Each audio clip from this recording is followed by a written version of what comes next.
Bonjour, Jean-Ernst. Comment ça va, mon ami? Ça va très bien, toi? Oui, ça va très bien, Donald. Oui. Mariupol est tombé à toute fin pratique. Nous sommes jour 57 de cette guerre en Ukraine. À partir de ce moment-là, qu'est-ce qu'on peut voir pour les prochains jours et surtout pour aller à la fin de cette guerre? C'est toute la question que tout le monde doit se poser. Malheureusement, il semble que ceux qui sont directement impliqués, que ce soit les États-Unis et la Russie, et même, je dois dire, le président Zelensky de l'Ukraine, on n'entend rien qui sort de la bouche de ces gens-là, qui ont quand même le pouvoir de changer la donne de ce qui se passe là-bas. Je viens de lire aujourd'hui que les États-Unis viennent d'envoyer 800 millions d'armes aujourd'hui en Ukraine. 800 millions. Donc, ça veut dire qu'on continue à faire la guerre. Et quand que moi, personnellement, je regarde les reportages à la télévision française, la télévision anglaise, la télévision Radio-Canada, même CNN, etc., etc., je vois des villes complètement détruites. Je vois finalement des villes comme Kiev en voie de destruction. Je vois finalement un pays complètement détruit. Je me pose la question, jusqu'à quand on va continuer à vouloir envoyer des armes en Ukraine en pensant que finalement les Ukrainiens vont tenir face à l'armée russe, non seulement tenir, mais rejeter les Russes hors de l'Ukraine. Je pense que là, il faut regarder les choses en pleine face. Absolument. Mais professeur, oui, il y a deux aspects. Il y a un aspect dans les déclarations de Biden qui met en doute cette victoire à Mariupol des Russes. Je trouve ça un peu, comment dirais-je, difficile à accepter de la part de Biden, qui connaît la supériorité de l'armée russe par rapport aux Ukrainiens. Ce n'était qu'un miracle, ce n'était qu'une question de jours, n'est-ce pas? Absolument, c'est pour ça que je n'accepte pas, puis j'ai beaucoup de misère à comprendre pourquoi que M. Biden ne dit pas la vérité des choses. Je ne suis pas un grand stratège militaire, mais j'ai enseigné 3 ans au Collège militaire royal à Saint-Jean, avant que le collège ferme, et j'enseignais ce qu'on appelle les études stratégiques. Et à l'époque, quand on parlait d'études stratégiques, on parlait pas d'études diplomatiques, on parlait surtout d'études stratégiques, qui voulait dire comment mener les guerres. Donc, j'ai appris beaucoup en donnant ces cours-là et en parlant avec les militaires qui étaient en charge, finalement, du Collège militaire de Saint-Jean, sur le Richelieu. Et effectivement, ça prend pas finalement un génie pour comprendre qu'est-ce qui se passe en Ukraine. C'est une défaite du peuple ukrainien, c'est une défaite de l'armée ukrainienne, puis on a rien qu'à voir la destruction avec qu'est-ce qui existe dans les villes, de toutes les villes, à partir de l'Est, Donbass, en allant jusqu'à Kiev, puis même en allant beaucoup plus vers l'Ouest, finalement, à la belle ville de Lviv aussi. Donc, je me dis, quand est-ce que d'une part, M. Biden va comprendre que c'est fini, cette chose-là, il faut que ce soit fini ou pas dans sa tête, ça doit cesser.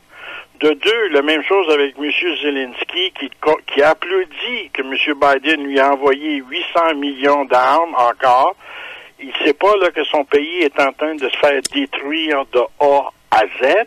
Alors, professeur... Et donc, je pense que finalement, il faut quelqu'un qui ait un esprit indépendant de ce qui se passe dans cette partie-là du monde, un esprit qui regarde la réalité à pleine face. Puis si cet esprit-là veut sauver le mieux possible la culture et la population ukrainienne sur leur territoire, cette personne-là doit agir. Alors, et agir finalement en disant à tous ceux qui participent à cette guerre-là, on doit cesser. Alors, de tout bord, de tout côté, on comprend que celui qui a le pouvoir d'arrêter cette guerre, c'est d'abord et avant tout celui qui l'a entreprise. Professeur Kucholeta, on parle de Vladimir Poutine. Alors, la stratégie pourrait être la suivante. Vladimir Poutine pourrait se contenter de gagner, de consolider l'Est de l'Ukraine, le Sud, le Donbass en général, et là, la victoire sera acquise et il pourra accepter de cesser cette guerre-là en laissant le reste de l'Ukraine à Volodymyr Zelensky, et c'est dans ce sens-là, selon moi, que les Occidentaux vont continuer à supporter Zelensky pour que ça soit pas une défaite sur l'étendue du territoire ukrainien, et plusieurs stratèges nous disent que la Russie ne peut pas occuper vraiment tout le territoire, si large territoire ukrainien. Ils sont pas intéressés. La Russie n'est pas intéressée à occuper le territoire total de l'Ukraine. C'est pas vrai. Ils veulent surtout avoir le Donbass, s'assurer du Crimée, mais aussi s'assurer que M.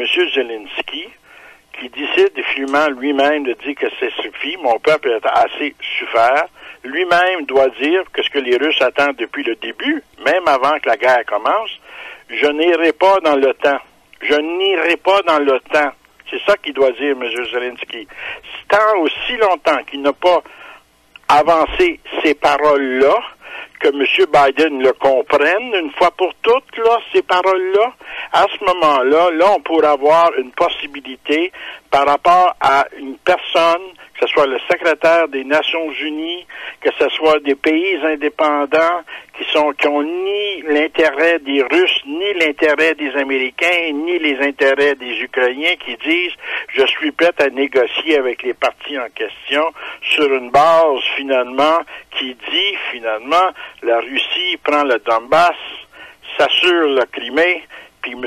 Zelensky répète une fois pour toutes, surtout à M.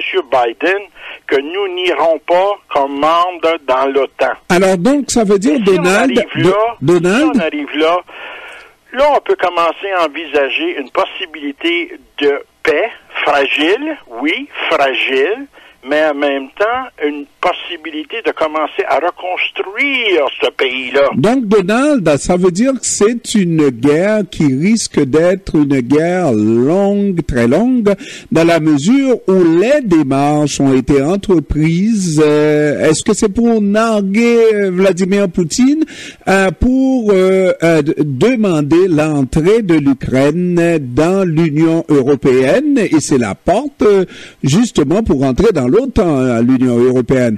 Oui, donc, je sais, mais il peut rester. L'Ukraine peut rentrer dans l'Union européenne, aussi fragile qu'il soit, hein. L'Union européenne, c'est pas solide, hein. On le sait, hein. Il risque d'éclater, l'Union européenne. Mais néanmoins, l'Ukraine, moi, je pense que je verrais très bien que l'Ukraine embarque de l'Union européenne sans nécessairement embarquer dans l'OTAN. Mais Donald, tu le sais, Donald, l'Union européenne... Si M. Zelensky est un moyennement intelligent, il doit comprendre une chose. Professeur, je m'adresse au professeur qui sait très bien que être membre de l'Union européenne, c'est tous pour un pour tous, advenant le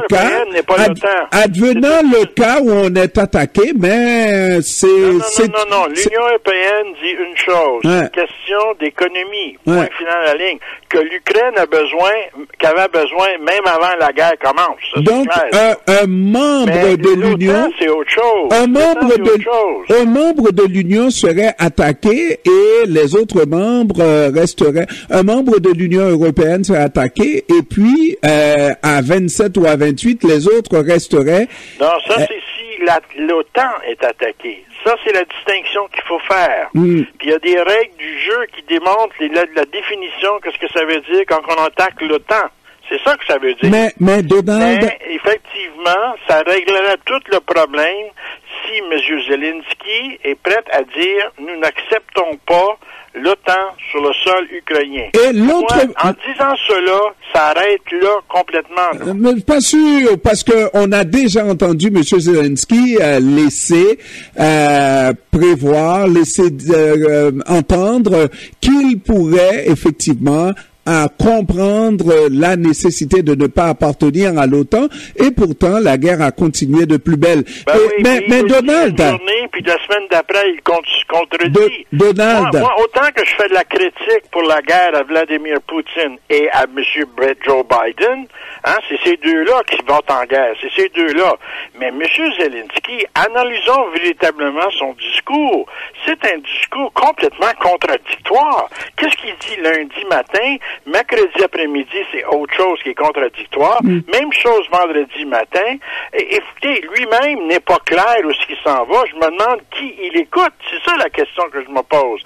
Est-ce qu'il y a quelqu'un qui le conseille puis qui lui dit c'est ceci et cela? Puis il faut qu'il soit effectivement conséquent avec lui-même et surtout conséquent avec son peuple ukrainien qui souffre énormément. Évidemment, Donald, nous regardons le cas de l'Ukraine.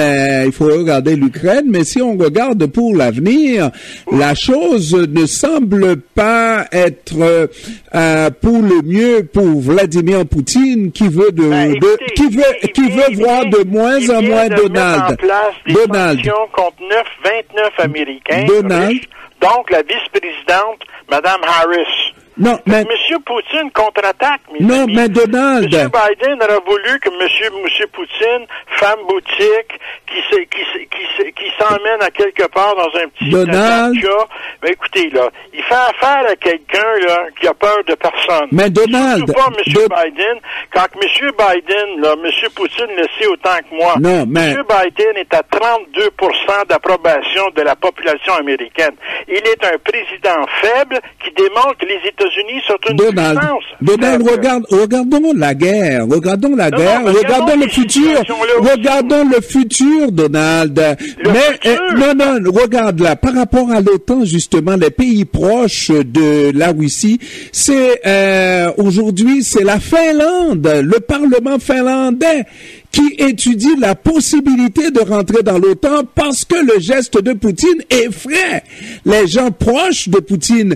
Comme dirait l'autre, si loin de Dieu, mais si proche de Poutine. Ça va continuer la guerre qu'on a vu déjà commencer à l'Ukraine. Effectivement, selon moi, une volonté de guerre totale en Europe. C'est ça. La Finlande est en train de faire une erreur fondamentale, selon moi, qui va dire que la guerre va continuer et elle va se répandre partout en Europe. J'ai écouté M. Macron hier à soir. Puis M. Macron, il dit il faut pas que cette guerre-là se répande en Europe. Il est en élection. On continue à dire qu'il voulait être membre de l'OTAN, c'est ça qui va se passer. C'est ça qui va se passer. Il faut pas que cette guerre-là se répande. Il faut que ça cesse en Ukraine. Alors, il faut pas aller ailleurs avant de retourner en Ukraine. Là. Ce que je pense, Donald, la Russie ne peut pas faire la guerre contre toute l'Europe. Seule contre tous, là? La Russie sera prête, si vous lisez qu'est-ce que les Russes disent. Et croire qu'est-ce qu'ils disent. Écoute, Sergei Lavrov dit clairement, les Russes, si on nous attaque directement, on va utiliser tous les moyens possibles pour faire entendre que nous attaquer, c'est vous faire attaquer vous-même. Comme ça, là. C'est sérieux, là, ces mots-là, là. Ça, c'est pas de hier. Ça fait déjà au-dessus d'un mois qu'on entend des discours comme ça de Moscou. Pas de Lavrov. Mais c'est facile d'attaquer l'Ukraine qui n'a pas les mêmes armes dont dispose la Russie. Écoutez, quand on est rendu là, vous avez qu'à lire le Monde diplomatique du mois d'avril, un article extraordinaire de 4 pages sur qu'est-ce que ça veut dire les armes nucléaires. Puis quand tu lis ça, là, écoutez, ça donne froid dans le dos. Parle des armes nucléaires, c'est comme si finalement, c'est simplement une banalité. C'est rendu, le mot nucléaire est devenu une banalité. Imagine-toi, le Jean-Ernst, là. Le nucléaire est devenu une banalité. En tout cas, professeur, on n'est pas sorti de l'auberge. On n'est pas sorti, puis c'est le pauvre peuple ukrainien qui continue à souffrir, puis son président demande encore plus d'armement en espérant qu'ils vont gagner. Est-ce que vous croyez véritablement que les Ukrainiens vont gagner? Alors, j'ai lu dans le bar de café, Donald, je vois que Vladimir Poutine va se contenter de consolider le Donbass et donc faire le rapprochement il a détruit le 3/4 du pays en même temps. Monsieur Zelensky, es-tu au courant de ça, lui? Non, mais avec le support de la communauté internationale, dans 50 ans, on va reconstruire l'Ukraine, je ne sais pas. Good luck. Good luck, mes amis. Si vous pensez que les Américains vont les aider à le reconstruire... Ben, ils l'ont déjà fait en Europe. Ils l'ont déjà fait en Europe. Un plan Marshall, ça sera un plan Biden. Veux-tu rire de moi, toi, là? Biden, c'est un président faible, puis ça démontre clairement que les États-Unis d'Amérique n'est plus la puissance qu'elle était. C'est une puissance en déclin, mon ami. En déclin. En tout cas... c'est ça que ça démontre que ce qui se passe présentement.